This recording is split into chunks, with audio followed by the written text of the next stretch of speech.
매일 아침을 뉴스로 깨웁니다. YTN 라디오 김호성의 출발 새아침. 여러분 안녕하십니까? 출발 새아침 김호성입니다. 지난해 12월 태안화력발전소에서 설비 점검 도중에 사고로 숨진 고 김용균 씨의 장례식이 아직까지도 치러지지 못하고 있습니다. 태안에 있는 빈소가 세종시를 거쳐서 700리 눈물길을 거치면서 서울로 옮겨졌습니다. 유족들은 진상 규명, 책임자 처벌, 발전소 하청 노동자들의 정규직 전환 대책을 요구하고 있습니다. 오는 27일에는 광화문 광장에서 49제를 기리는 범국민 추모제도 계획되어 있습니다.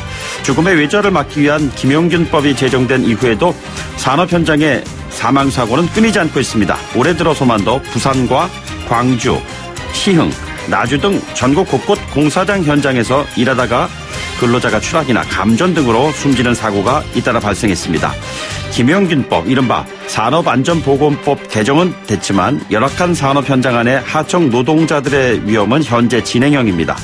김용균 씨가 세상은 떠난 지 45일째입니다. 관련 법 통과 27일째 되는 날입니다. 고 김용균 씨의 어머니 김미숙 씨로부터 그동안의 일상 그리고 유족들의 요구사항은 구체적으로 무엇인지 들어보도록 하겠습니다. 1월 23일 수요일입니다. 잠시 후 출발하겠습니다.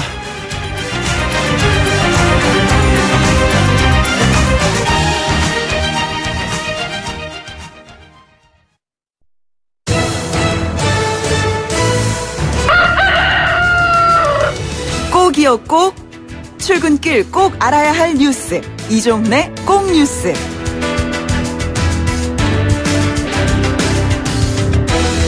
네, 오늘 꼭 아셔야 하는 뉴스 정리해보겠습니다. 시사평론가 이종원 박사 나오셨습니다. 안녕하십니까? 네, 안녕하세요. 예, 양승태 전 대법원장 영장실질심사가 이제 마침내 오늘입니다. 네, 이 또한 헌정사상 초유의 일이죠. 네네. 네, 이 전직 대법원장으로서 최초로 후배 법관에게 영장실질심사를 받는 좀 치욕적인 상황이 벌어지는 겁니다. 오전 10시 반부터 서울중앙지법 명재권 영장전담 부장판사 주관으로 이제 열립니다. 최대 관심사는 역시 영장이 발부될까 그 여부고요. 네. 양 전 대법원장 당시 두 전직 법원 행정처장 박병대 고영한 전 대법관들 경우는 기각되지 않았습니까? 네, 지난해 12월에 다 기각됐습니다. 그 당시에 이제 방탄법원, 제 식구 감싸기 이런 논란이 일었는데 오늘 어떻게 결론이 날지 지금 온 국민이 지금 지켜보고 있습니다. 구속 여부는 오늘 밤이나 내일 새벽 정도 이렇게 확정이 될 것 같고요. 그때까지는 구치소에서 대기를 하셔야 할 것 같습니다. 이 박사님 보시기에 어떨 것 같습니까? 저 잘 모르겠습니다. 솔직히. 예. 그러니까 두 전직 그 법원 행정처장들 같은 경우에도 결국 법원 쪽에서 후배들이 차마 영장 발부하기가 좀 그래서 제가 보기에는 이제 발부를 못했던 것 같은데. 네네. 예. 이게 또 전례로 남잖아요. 그렇죠. 그래서 이 법관들이 이 부분은 굉장히 좀 민감하게 받아들일 가능성이 없잖아 있다. 그래서 하여튼 가능한 한 발부하고 싶지는 않을 것이다라고 추정은 되는데 혐의가 이제 굉장히 많잖아요. 40여개 가까이 되고 또 어떻게 보면 이제 이 모든 일에 가장 정점에 있었던 인물인데 어떻게 보면 주범이랄까요. 네네. 그런데 영장 발부를 안 한다? 이것도 또한 또 부담스러운 그런 이제 측면이 있겠죠. 예. 늘 얘기 나오는 건 증거 인멸이나 도주의 우려. 이걸 좀 기준으로 삼아서 영장 실질 심사 이루어진다. 이런 얘기도 많이 하잖아요. 범죄 소명 여부. 예. 관계가 되죠. 지켜보겠습니다. 그리고 홍역 확진 환자가 계속 나오는 거 보니까 확산되고 있는 것 같습니다. 네. 대규모 확산세를 보이고 있다. 이렇게 보기는 좀 어려울 것 같긴 합니다만 네네. 어제 오후에도 부천에 거주하는 20대 여성이 확진 판정을 받았습니다. 다른 2030 세대처럼 과거에 홍역 예방 1차 접종을 받은 그런 상황이고요. 지난 5일부터 9일 사이에 베트남 여행을 다녀왔다고 합니다. 그래서 지금 접촉자들 대상으로 역학조사도 지금 진행 중인 그런 그 상황이고요. 그런데 지금 홍역도 홍역이지만 수두도 지금 역대 최고 수준을 기록할 것이다. 이런 관측이 나오고 있습니다. 네. 그러니까 지난 20일 기준으로 5,427명이 이제 발생을 했는데요. 지난해 1월이 사실은 역대 최고치 기록으로 7,128명을 기록했는데 이걸 좀 넘어서지 않을까 이런 예상이 벌써 나오고 있습니다. 예. 좀 수도 환자가 2016년 이후에 지금 계속 해마다 증가세입니다. 2016년만 하더라도 5만 4천 명 연간 그 정도 발병했는데 지난해에는 9만 6,400여 명으로 증가를 했거든요. 네네. 그러니까 이것도 역시 이제 아무래도 온난화하고 좀 관련이 깊은 것 같긴 한데요. 이와 관련해서도 지금 나오는 얘기가 뭐냐 하면 지금 현재 1회 무료 지금 수두 예방 접종을 국가에서 지원을 하고 있는데요. 예. 미국이라든가 일부 선진국에서는 2회를 맞도록 권고를 하고 있다 그럽니다. 그러니까 이 홍역처럼 이것도 2회 정도 접종을 해줘야 면역력이 더 높아진다는 거죠. 이것도 좀 고려를 해봐야 하지 않을까 싶네요. 예. 그리고 서해에서 인공 강우 실험을 한다 이런 얘기가 나왔습니다. 네. 미세먼지 저감 대책의 하나로 그렇게 하겠다는 겁니다. 예. 문재인 대통령이 어제 이제 미세먼지 문제 해결하지 못해서 송구하다라고 얘기를 하시면서 창의력과 상상력을 발휘를 해서 특단의 대책을 시도하라라고 이제 주문을 했고요. 네네. 그래서인지 기상청이 어제 이제 긴급 회의를 열고 미세먼지가 지금 중국발로 많이 올 것으로 예상되는 게 25일인데 그날 이제 서해상에서 처음으로 인공강우 실험을 하겠다라고 네네. 이제 얘기를 했습니다. 뭐 자세한 계획은 오늘 아마 발표를 할 것 같긴 합니다만 요드화은이랄지 또는 염화칼슘 이런 걸 활용을 해서 이제 한번 실험을 해보겠다라는 얘기고요. 그동안 인공강우 실험이 별로 성과가 없었습니다. 사실은. 그러니까 뭐 다른 나라들에 비해서 아직은 좀 기술이 좀 덜 성숙한 그런 상황인데 이번엔 과연 성공을 할 수 있을지 좀 지켜봐야 할 것 같습니다. 예. 그리고 어제는 나경원 그 자유한국당 원내대표가 목포를 방문했는데 오늘은 손혜원 의원이 목포에서 기자간담회를 갖는다고요? 예, 그렇습니다. 어떻게 보면 맞대응 이런 전략 같이 보입니다. 오늘 오후 2시에 그 목포 구도심 본인이 이제 박물관 예정지다라고 밝힌 곳에서 이제 기자간담회를 갖는다 그러고요. 기자들만 입장을 허용한다. 기자증 필참 뭐 이렇게 공지를 했습니다. 예. 뭐 일문 일답 방식 그러니까 뭐 타운홀 방식으로 예, 문재인 대통령하고 비슷한 방식으로 하겠다라는 얘기인데요. 모든 질문에 답하겠다라고 좀 일단 선언을 했고 나경원 원내대표와 관련해서 반전의 빅카드를 폭로하겠다라고 선언하기도 했습니다. 네네. 그런데 곧바로 또 그런 건 없다라고 또 번복을 했어요. 그래도 기자들은 궁금하겠죠. 예. 뭔가 그런 카드가 있지 않을까. 글쎄요. 예. 그래서 아마 이제 궁금해서 갈 것 같습니다만, 사실은 뭐 어제 그 나경원 의원 같은 경우는 뭐 그 이른바 논란이 되고 있는 창성장, 창성장은 누구 겁니까? 요새 뭐 그게 또 이슈죠. 그 지역을 비롯해서 이제 다 이제 좀 가서 살펴를 받고 보통 오얏나무 밑에서는 갓을 고쳐 매지 말라고 했는데 오얏나무 밑에서 나무까지 모두 가져가려고 한 것 같다라고 손 의원을 정면 비판을 했습니다. 네네.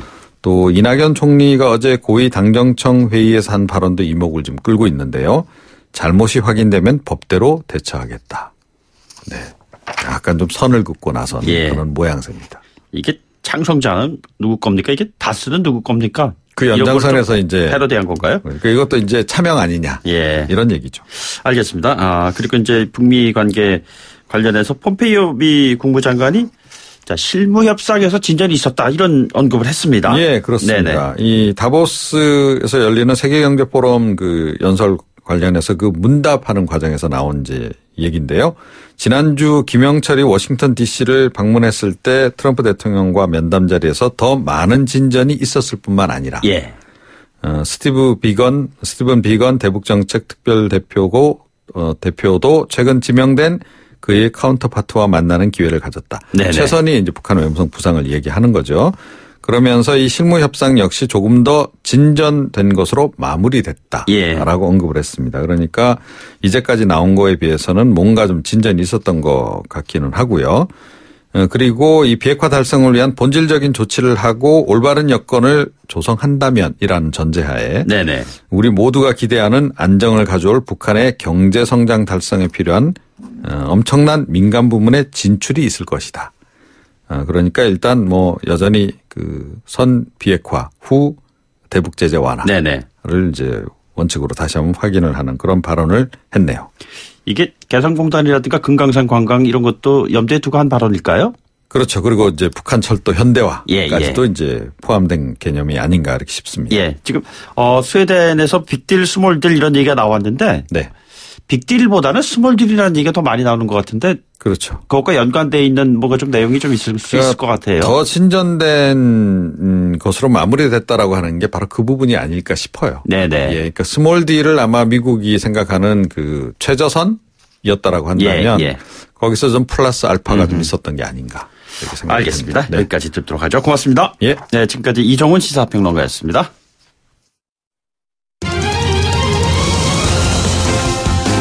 가장 뜨거운 이슈 오늘의 헤드라인 출발 새 아침 헤드라인 인터뷰.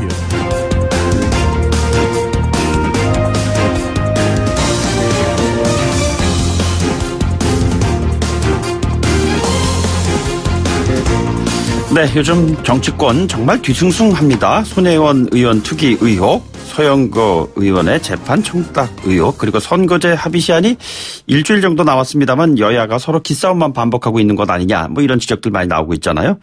이 복잡한 전국 여당 중진 의원의 생각은 어떤지 궁금합니다. 더불어민주당의 3.1운동 임시정부 100주년 기념 특별위원장 맡고 계시죠. 이종걸 의원 전화로 연결하겠습니다. 의원님 안녕하십니까? 예, 안녕하셨습니까? 이종걸입니다. 예, 먼저 이거 먼저 여쭤볼게요. 어제 당내 3.1운동 임시정부 100주년 기념 특별위원회 출범식 열렸지 않았습니까? 예. 자, 위원장 맡고 계시는데요. 이게 아직 시청자들은 잘 모르고 있어요. 이것이 과연 어떠한 활동을 하게 될 위원회인지 좀 설명해 주십시오. 예, 3.1운동 이제 100년입니다. 네네. 1919년이. 그래서, 19년 이후에 2019년이기 때문에요.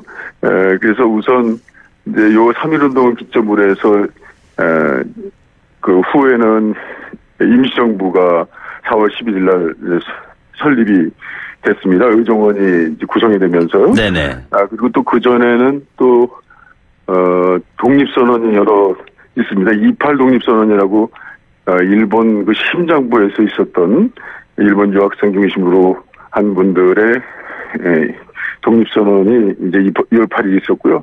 또 지금 여기 논쟁이 있습니다만 그 전후에 무오년 또 김인년이라고 하는 논쟁이 있습니다. 지금 현재로서 그냥 무오독립선언이라고 부른다면 네네. 그게 이제 1월 2일 또는 3월 11일 그 사이에 있었고 그동안 이 1910년에 강점된 이후에 한 10년 동안 숨죽이던 대한민국 민족주의 그리고 또 그동안 준비되었던 민주주의의 새로운 방향 그래서 그것이 이제 태동하면서 물론 미국의 윌슨 민족자결주의라는 것이 영향을 줬습니다만 네. 또 그것이 좀 약간 과장된 측면은 있습니다. 그것은 또 미국의 또 이런 미국 유럽 중심의 여러 자결주의를 이제 기반으로 한 것이었기 때문에요. 네네. 뭐 그런 것들이 이제 우리의 새로운 이제 식민지를 극복하고 새로운 이제 나라로 가려고 하는 움직임의 시작을 이제 3.1운동으로 예. 보는 것인데요. 그래서 그것이 이제 한 트랙으로는 민족주의의 각성과 또 한 트랙으로는 현대 민주주의, 그러니까 민주공화국이라고 하는 지금 현대 민주주의를 천명하는 그런 이제 시작이자 또 본격적인 이제 활동이 시작된 네네. 것이기 때문에요. 저희들은 이제 그때를 우리 대한민국 민주주의의 어떤 근대 민주주의의 이제 태동이라고 시작하고 있고 네네. 또 한 10여 년간 또 그 이전 벌써 이미 을사늑약이라든지 있었던 일제 강점 시대를 이제 본격적으로 극복하려고 하는 이제 민족적 움직임이 시작됐다라고 하는 그 시기라고 봅니다. 예. 그래서 그 100년이 지금 이제 흘렀습니다. 자, 그럼 의원님 말이죠. 이게 예. 지금 남북 두 정상이 지난해 평양 공동선언에서 이 100주년 행사를 남북이 공동으로 기념하자 이런 약속하기도 하지 않았습니까? 예. 그래서 드리는 말씀인데요. 2차 예. 북미 정상회담 일정 2월 말 정도로 지금 예정되고 있다 이런 얘기가 많이 나오고 있는데 그러면은 3.1절에 김정은 위원장이 서울로 답방하는 이런 수순이 아닌가라고 예측하는 분들이 계시는데 가능할까요?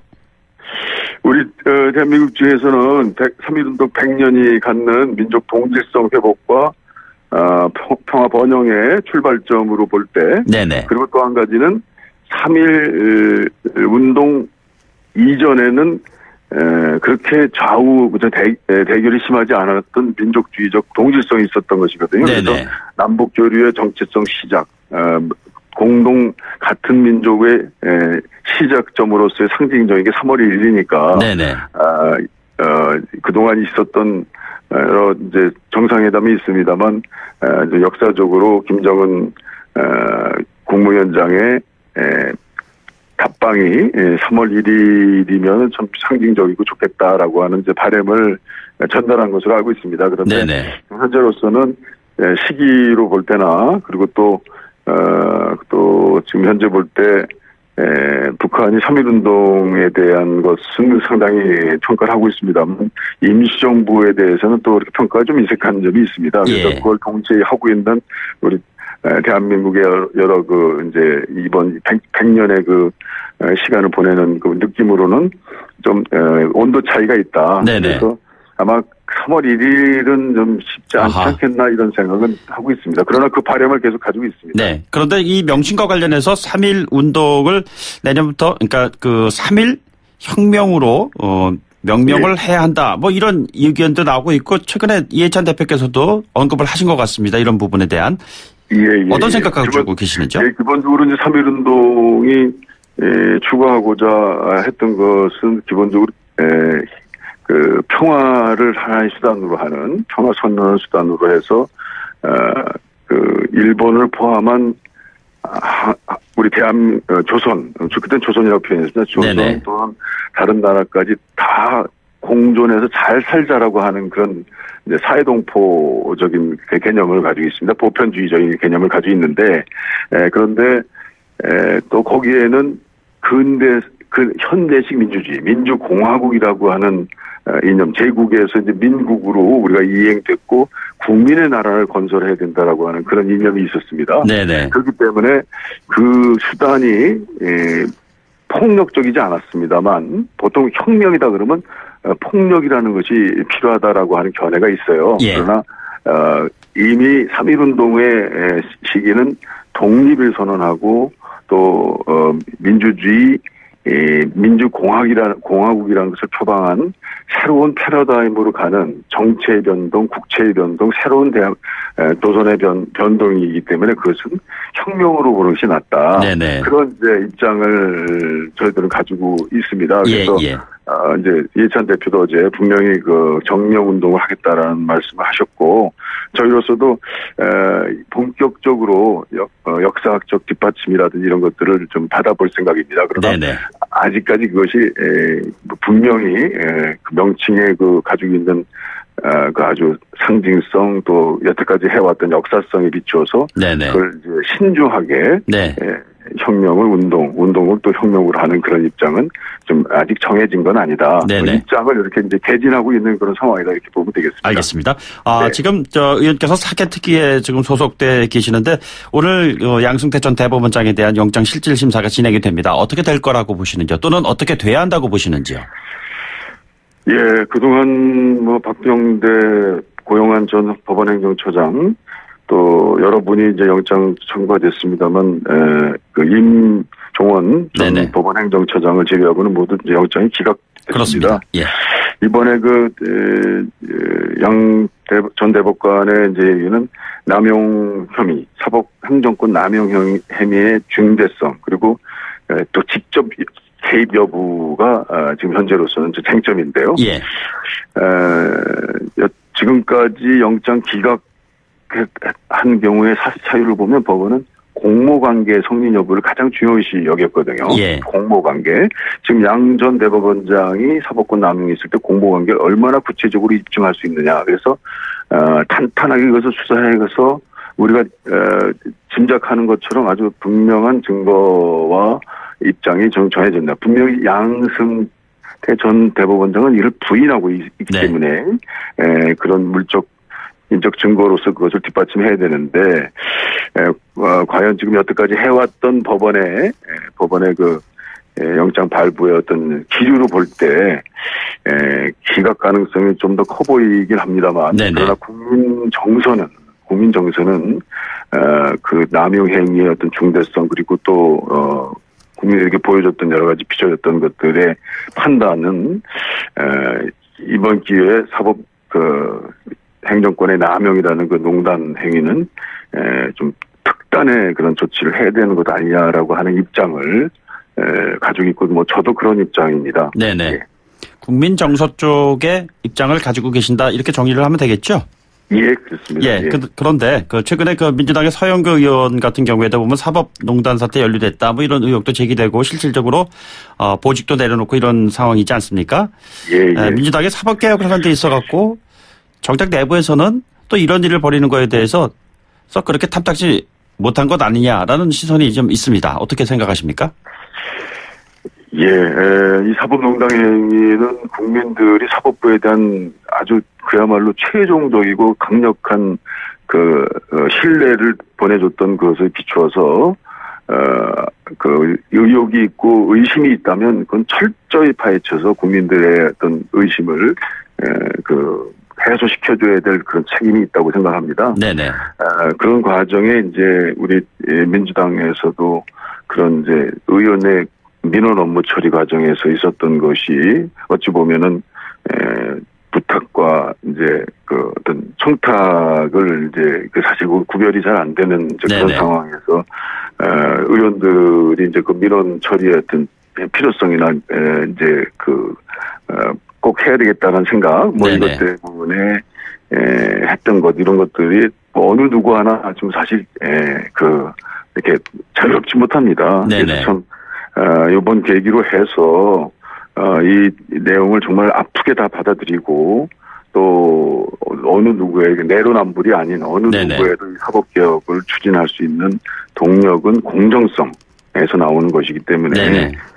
지금까지의 그런 국민적 눈높이를 엄격한 잣대로 재평가해서 당의 윤리 기준을 만들고 의원들의 행동 준칙도 해야 된다, 네네. 만들어야 된다. 이제 이런 생각을 하고 있습니다. 연장선상에 있는 이슈인 것 같습니다. 부탁 청탁에 대한 경계에 대해서 언급을 해 주셨는데 손혜원 네. 의원 관련해서는 투기냐 투자냐 이 경계에 대한 판단이 지금 내려져야 되는 것이 아닌가 이런 시점인 것 같습니다. 어떻게 보고 계십니까?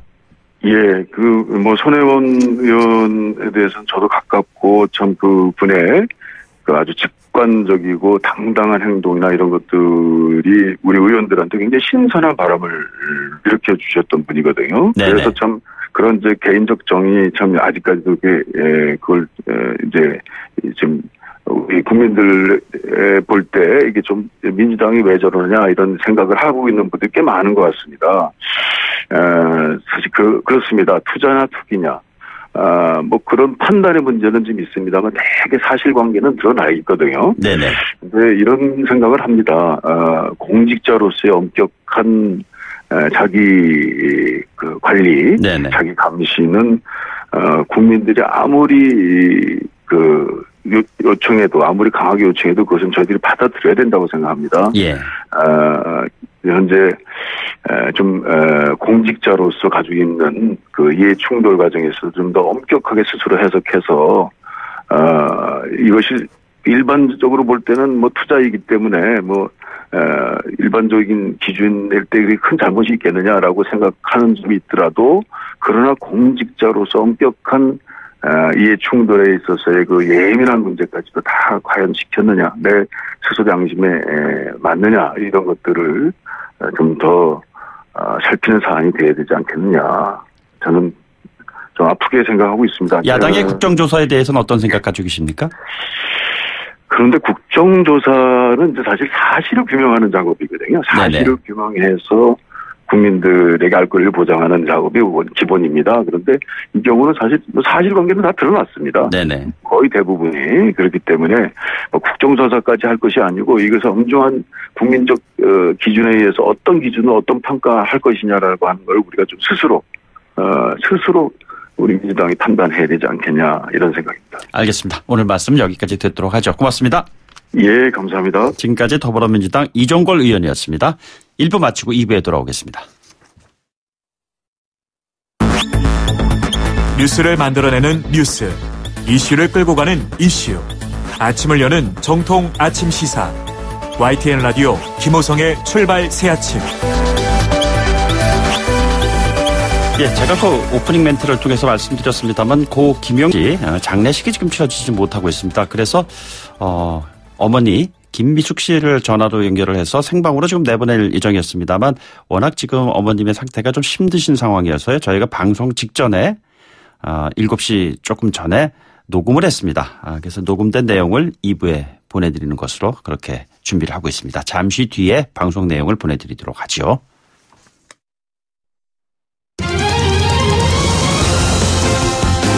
가장 뜨거운 이슈 오늘의 헤드라인 출발 새 아침 헤드라인 인터뷰.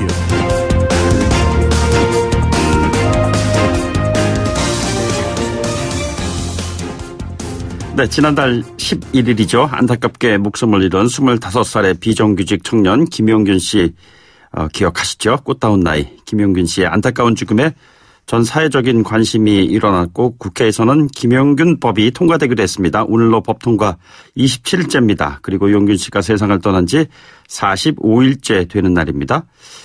그런데요. 어찌된 일인지 유족들은 아직까지 장례식을 치르지 못하고 있습니다.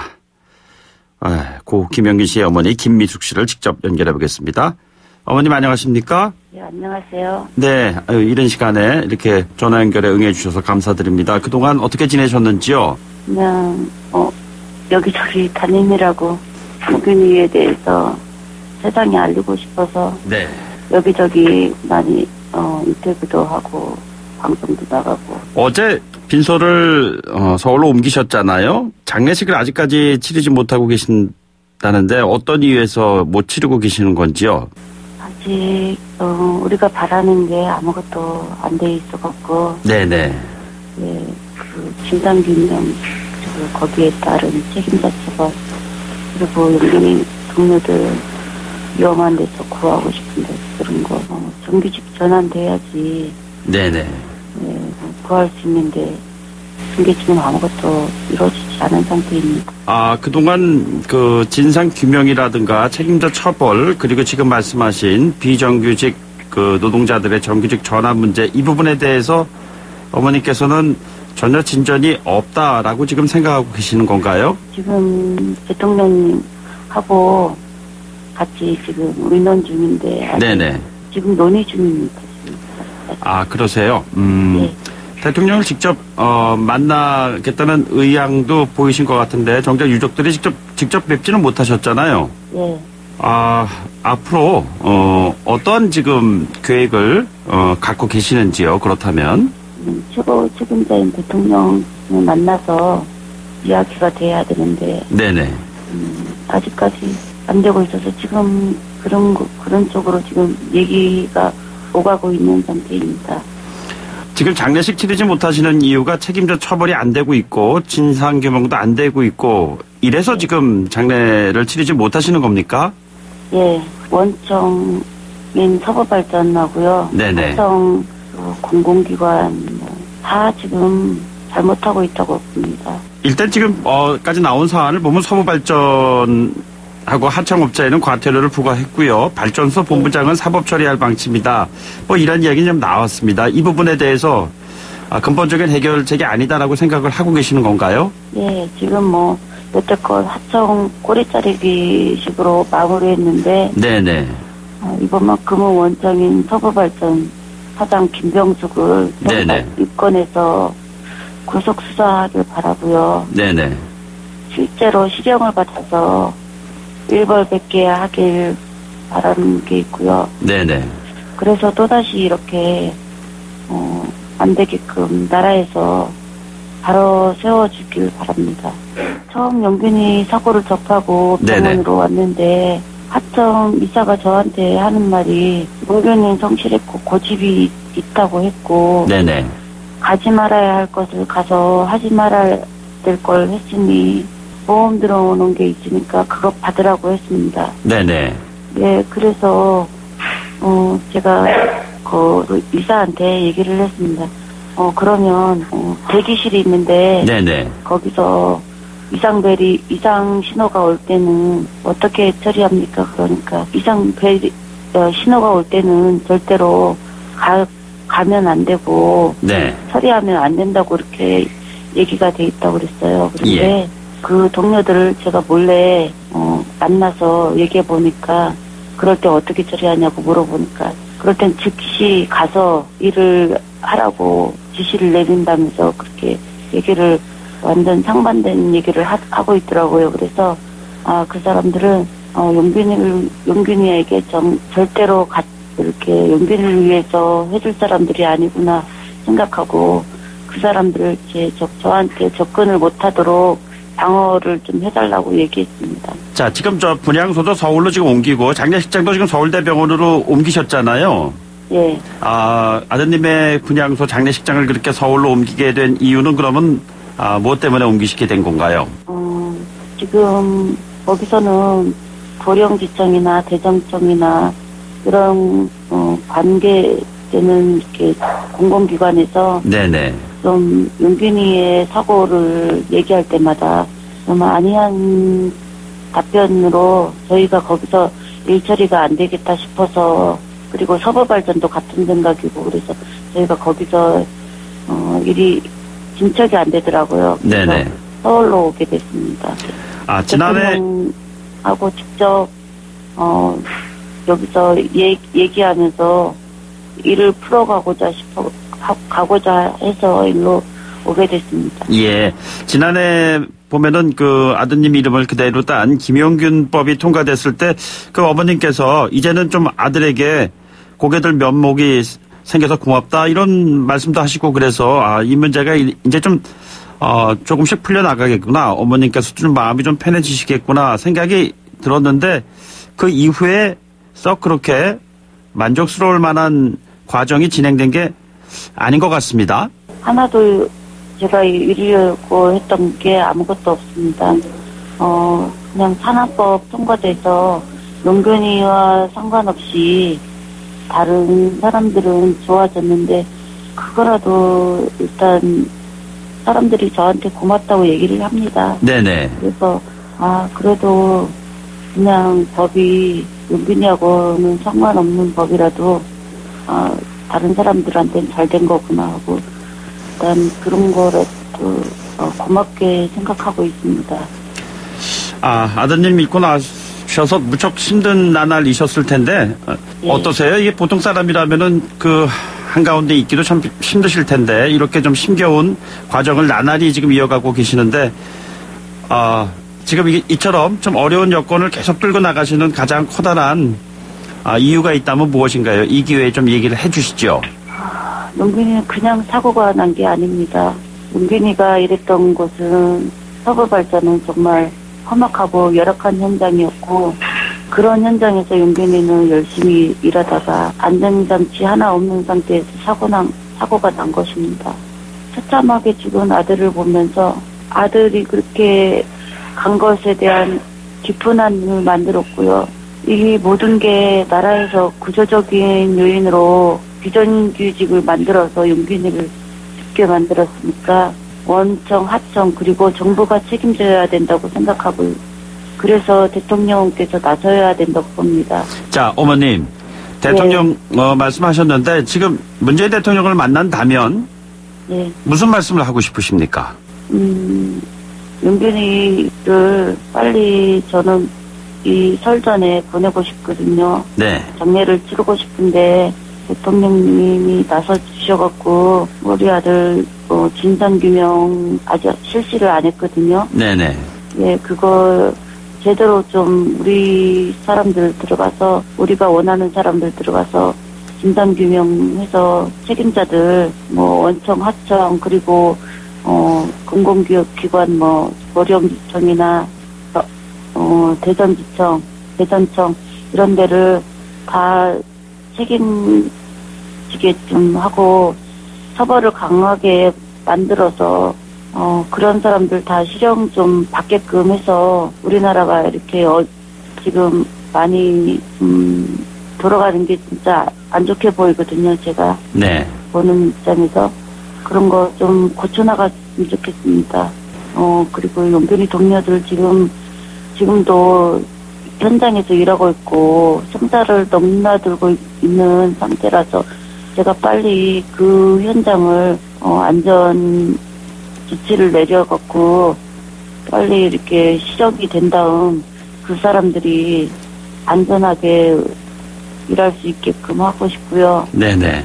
그리고 그 사람들이 진짜 계속 안전하게 일할 수 있으려면 정규직 전환돼서 일해야지만 그 사람들 계속 안전 보장이 되고요. 네네. 그래서 지금 대통령 만나면 그런 거를 건의하고 싶습니다. 알겠습니다. 오늘 말씀 여기까지 듣도록 하죠. 고맙습니다. 제가 꼭 하고 싶은 말이 있는데요. 네네.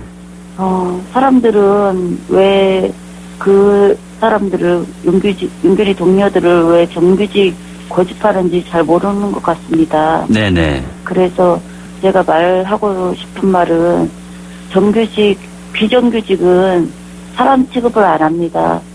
일하면서 생사를 넘나든 현장에서 일하려면 회사를 나오지 않는 한 일해야만 합니다. 네네. 다들 잘 알지 않습니까? 회사를 나오면 일자리를 구하기가 어렵다는 것을. 예. 그리고 비정규직은 어쩔 수 없이 먹고 살려면 해야만 하니까 합니다. 그 사람들은. 그리고 안전하게 일하고 싶어서 상부에게 얘기를 하면 돈이 없다는 이유로 들여주지 않습니다. 그래서 그 사람들이 꼭 정규직 되어야지 안전을 보장받을 수 있으니까 정규직 전환하려고 하는 겁니다. 다른 비정규직으로 있으면은 일단은 인권이 보장되지 않으니까, 그리고 당장이라도 죽을 수 있으니까 어쩔 수 없이 정규직을 고집하는 겁니다. 네네. 그 사람들을 정말 저는 그렇게라도 정규직을 만들어서 꼭 그렇게 안전한 직장을 가지고 자부심 갖고 일하는 사람들입니다. 그 사람들은. 예. 그러니까 저는 그렇게 해주고 싶습니다. 그 사람들 원하는 대로. 알겠습니다, 어머니. 오늘 아침 네. 말씀 여기까지 듣죠. 고맙습니다. 예. 저가 지금 말이 많이 부족한데, 제가 이렇게 말하는 거 좀 부족하지만 말 좀 이렇게 잘 전달될 수 있도록 이렇게 좀 해줬으면 좋겠습니다. 알겠습니다. 예. 예, 고맙습니다. 예, 고맙습니다. 지금까지 고 김용균 씨의 어머니 김미숙 씨였습니다. 네, 3부는 8시 뉴스 듣고 돌아오도록 하죠.